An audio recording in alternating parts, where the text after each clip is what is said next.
o escritor Assis Brasil está trazendo aos leitores dois novos livros infanto-juvenis: Nemo, o Peixinho Filósofo, e Um Poeta Chamado Grilo, ambos editados pela livraria editora Nova Aliança.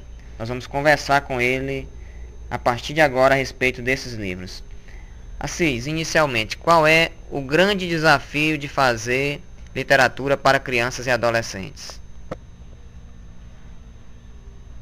O meu primeiro livro é considerado um livro para jovem, infanto-juvenil, mas meu propósito não foi este. Na época eu achava que estava escrevendo um livro para adulto, mas como eu era adolescente, o livro tem um certo nível para essa área de jovem, crianças e jovens. Inclusive esse livro, que é o meu primeiro livro, Verde Mar de Bravio, e na década de 80, a Melhoramentos lançou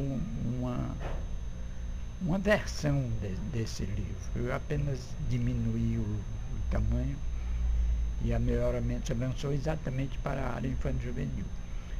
Mas inconscientemente eu só comecei a escrever para a área infanto-juvenil em 1980.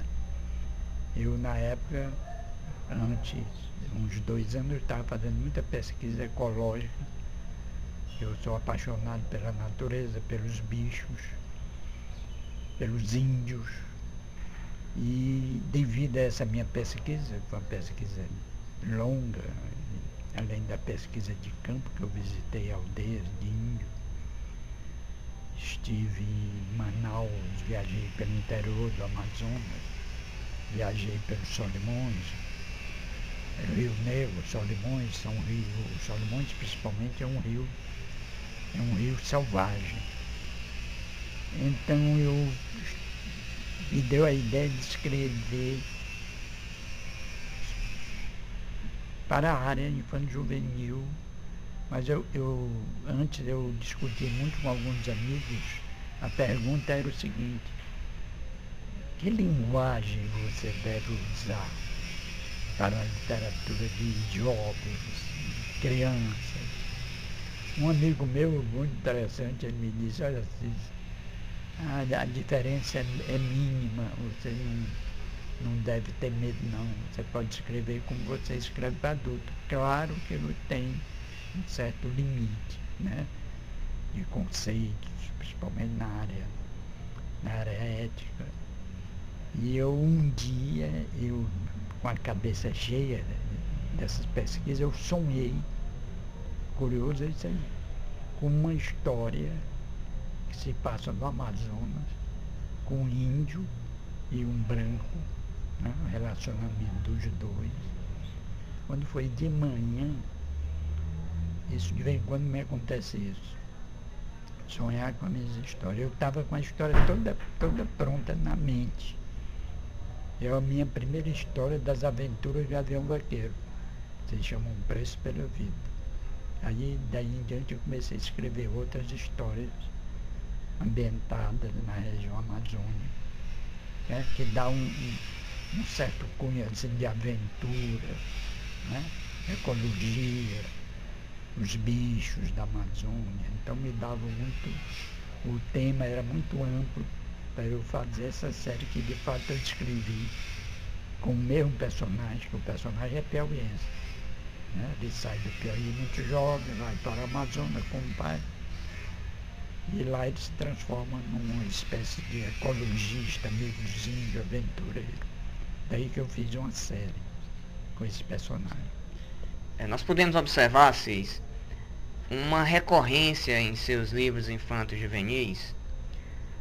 Há um diálogo que é feito com os bichos. Os bichos, eles são também personagens, e tanto na perspectiva do narrador como dos personagens em si, há sempre os bichos servindo como interlocutores.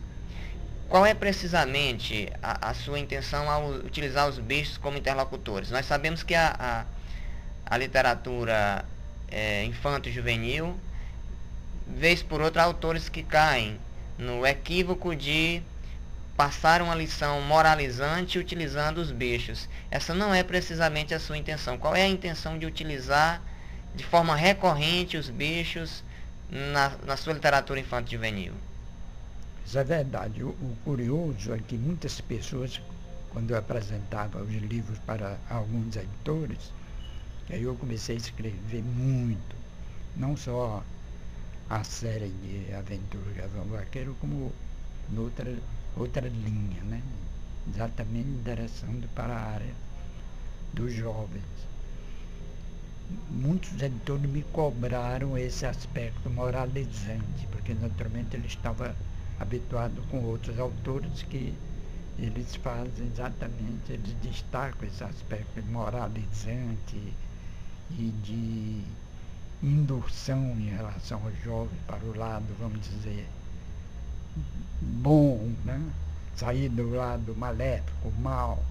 A minha intenção é, embora eu não atropele a inocência das crianças e dos jovens, nem dos adultos, inclusive, nos outros meus livros, a ideia básica é mostrar a realidade entre bichos e ser humano.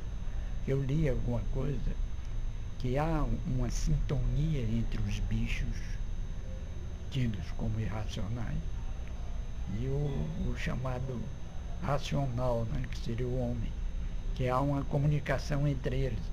É claro que essa comunicação não é através da linguagem articulada. Eu cito esse pesquisador, Dr. Higgins, em inglês, que ele falava, ele dizia, falava aí entre aspas, mas ele falava com os bichos, com os animais. Cada animal tinha uma maneira de se comunicar, né? E um dia desse eu estava lendo que as formigas se comunicam através do cheiro. Elas trocam, elas se encontram e passam um cheirinho para o outro, e assim se comunicam. Então, cada animal tem esse lado divino da natureza, e a natureza é divina. Os leitores certamente alimentam expectativas em relação aos livros que adquirem, e o escritor também expectativas em relação aos livros que escrevem ou editam. Qual é a expectativa da CIS Brasil a respeito dos 2 novos lançamentos? Eu acho que esses livros vão vender bem. Os meus livros infanto-juvenis, de um modo geral, eles vendem bem, porque eu, quando estava no Rio de Janeiro, eu visitava muitos colégios. Aqui mesmo em Teresina, agora eu estou visitando muitos colégios, né? A visita facilita o conhecimento do autor e, naturalmente, dos seus livros, que são indicados pelos professores. Sabe? Então, minha expectativa, eu tenho um livro da Moderna, já tem alguns anos, esse livro foi editado.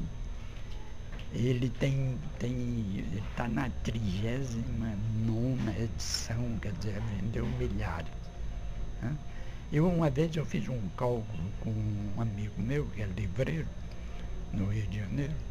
A gente tem uma ideia de quantos livros, que eu tenho 45, né, publicados. Quantos livros infanto-juvenis eu já vendi, nas 20 e tantas editoras que editaram esses livros. Nós chegamos à conclusão que eu tenho um livro na Ática, que a edição lá é enorme, né, 200 mil. Chegamos à conclusão que eu já teria chegado à casa de 1 milhão de livros infanto-juvenis vendidos. Então a minha expectativa é sempre otimista. E sobre os personagens?